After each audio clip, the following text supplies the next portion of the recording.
G'day guys, Pete here with another Clash Royale video. Hope everyone's having a good day. Happy Easter to those who celebrate, and to everyone else, hope you guys have a nice weekend. Today I'm doing another subscriber requested deck, and it's a 2.6 Hog Cycle deck. This deck is really interesting. It's been around for a very long time, and it's pretty safe in the meta in terms of the fact that these cards aren't normally nerfed, and even if they are, they're still quite strong.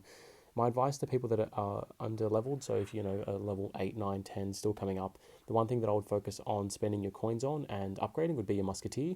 Try and get your Musketeer to the same level Fireball as the Fireball that you're versing, or above that. The reason why I say that, if you've got a level 6 Musketeer and you're versing a level 7 Fireball, it'll one-shot the Musketeer, and in matches against Lava Loon and heavy beatdown decks like Golem, Giant, it's very hard if they can take out your Musketeer for an equal elixir trade. So if you're new to this and you're wanting to get into this deck, this is what I'd be focusing on for your Musketeer.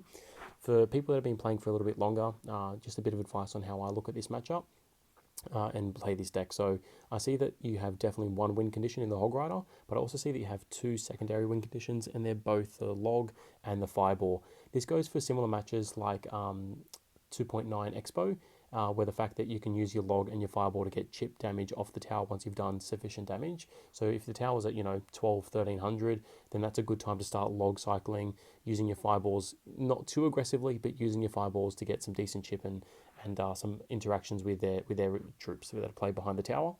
And the other thing as well, guys, is that these three cards are often neglected, and people normally just cycle them all throughout the map. But what's really important is that they're actually played for a purpose. You can get really good positive elixir interactions. So, for instance, against a mega, sorry, not against a mega minion, against a mini P.E.K.K.A, you can get a positive 3 elixir interaction by playing skeletons in the center. Using your Ice Spirit and your skeletons, you can activate King Tower with a Mega Knight. If you haven't seen that, if I go up against Mega Knight, I'll show you how to do it.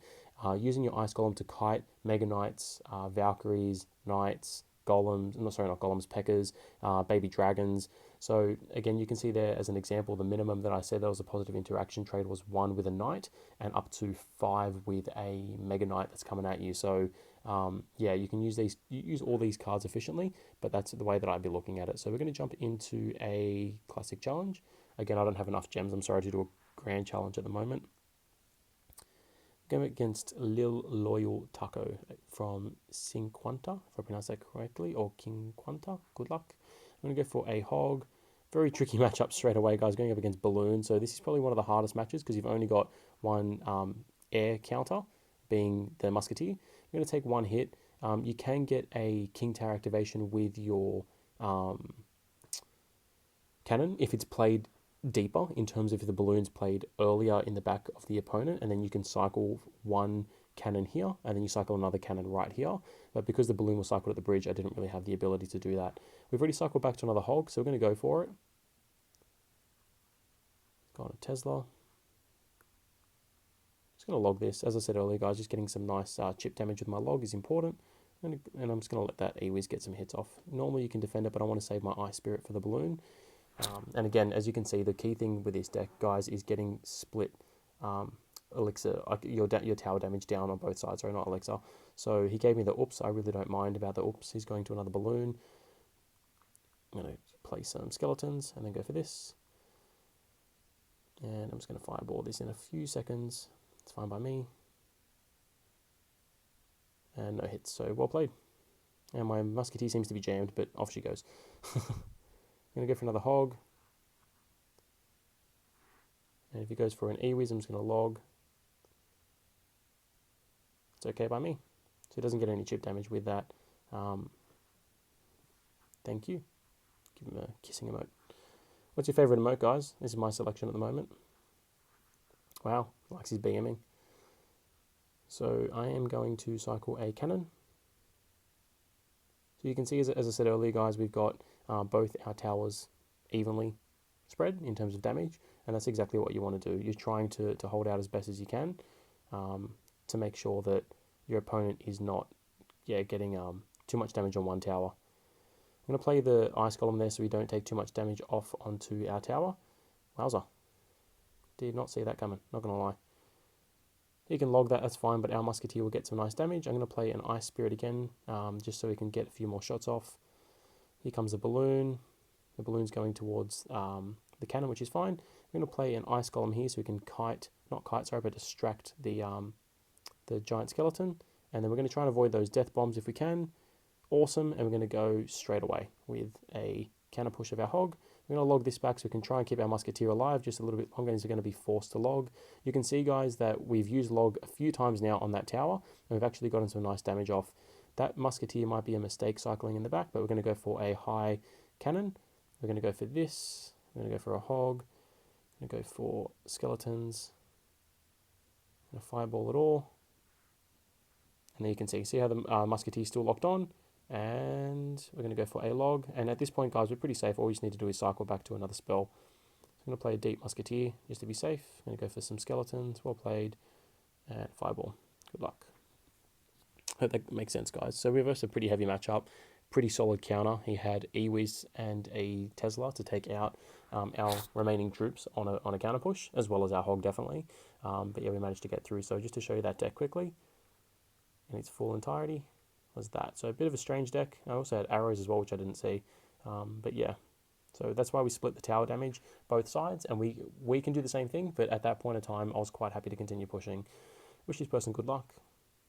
Looks like he's going to be a high skill cap player. He's got the legendary clan badge, which I'm always mindful for. So in this interaction, guys, this is what I want you guys to do. I want you to play skeletons, and you'll see that it will kite to some degree, and then it'll activate, and then we've got a nice interaction. So that's what I like doing in that instance. We're versing a P.E.K.K.A deck by the appearance of it.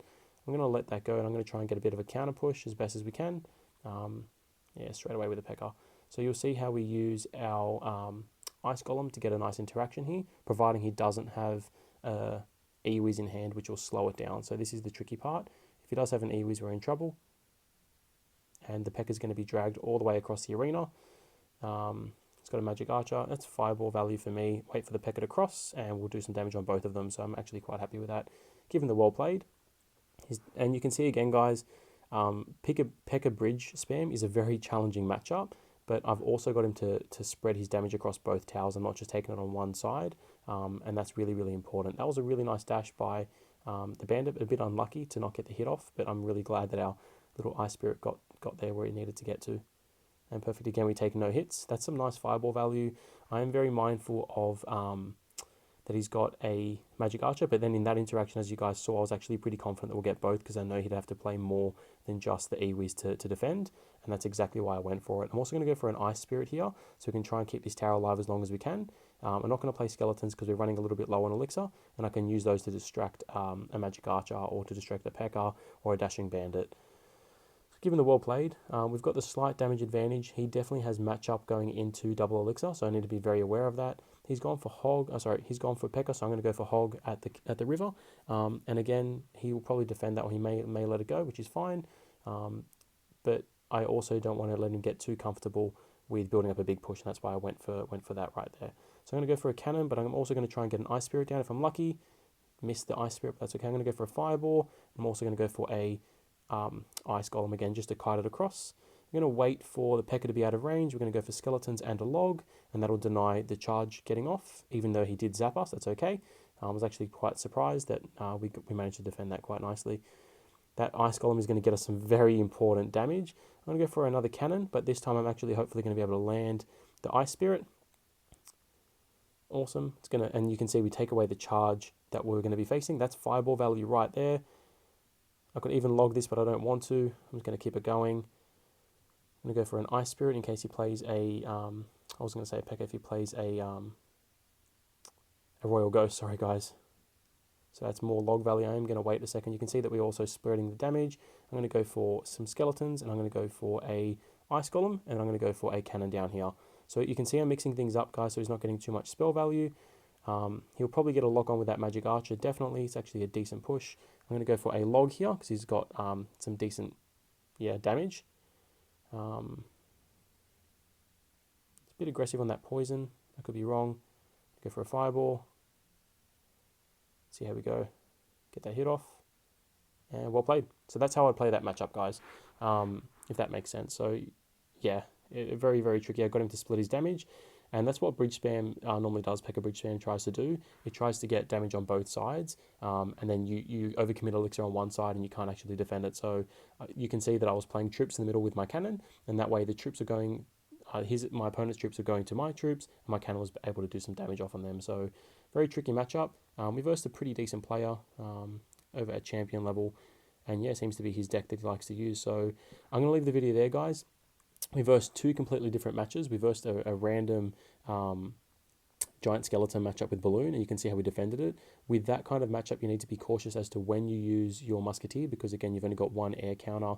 Besides fireball and ice spirit, I wouldn't really consider a full counter. So you need to be careful how you cycle, and if you do cycle it incorrectly like I did in the matchup, you want to be able to play your cannon in the right position to pull your balloon across so your musketeer can engage. In terms of P.E.K.K.A. bridge spam, you want to be able to defend, try and get the positive elixir interactions like I did say earlier. So you saw on, I think, 2 or 3 occasions, I used an ice golem to kite a P.E.K.K.A. I got a positive fireball interaction against a P.E.K.K.A. and a magic archer, and you could see there, so 2 plus 4 elixir is 6 against a 7 plus 4 elixir is 11. So right away I got a 5 elixir advantage. I was able to then go back to a hog rider, and then I could fireball his E-Wiz and his Royal Ghost for another interaction. So I'm going to leave this video there, guys. If you have any questions or any feedback, please drop them in the comments. I have another request from another subscriber to play a Expo cycle deck, so I'll get onto that video soon, and I'll have it uploaded within the next couple of days. Again, to those people that are putting their decks forward, I really, really do appreciate it. I hope these instructionals do give you some advice around what is a good strategy on how to play these decks. And if there's anything that I'm missing, guys, please drop that in the comments or get in contact with me via Instagram. My handle is @PeteCR_. I try and respond to every single comment that I can, and yeah, we'll go from there. So again, thank you for tuning in, guys. Good luck on your ladder pushes. I'm going to try and push a little bit today and get to champion, at least if I am able to. So yeah, really appreciate you guys tuning in. Thank you.